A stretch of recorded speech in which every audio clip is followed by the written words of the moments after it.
আমি মনে করি এখনও দেশ ভোটের জন্য প্রস্তুত না। শতাধিক মাজার ভাঙা হয়েছে। গতকাল একটি মাজার ভেঙে সেখান থেকে একজন ব্যক্তির লাশ পুড়িয়ে ফেলা হয়েছে।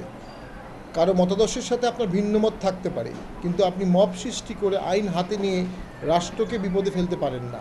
আমাদের অফিসে গতকাল আগুন দেওয়া হয়েছে। প্রতিদিন একাধিক ঘটনা ঘটছে যেগুলো ভোটের পথে বাংলাদেশ চলছে না, বাংলাদেশ চলছে মবের পথে, আতঙ্কের পথে। পুলিশ প্রশাসনের থেকেও মব শক্তিশালী হয়ে যাচ্ছে। এখন যুদ্ধটা হচ্ছে মব ভার্সেস প্রশাসন।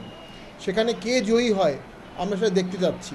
মব ভার্সেস সরকার, যদিও আমরা মনে করি সরকারেরও মবে কিছু ইন্ধন আছে।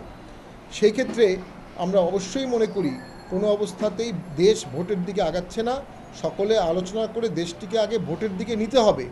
এখনও একটা অ্যাপলিটিক্যাল সিচুয়েশন চলছে, এখনও একটা অ্যান্টিভোট সিচুয়েশন চলছে।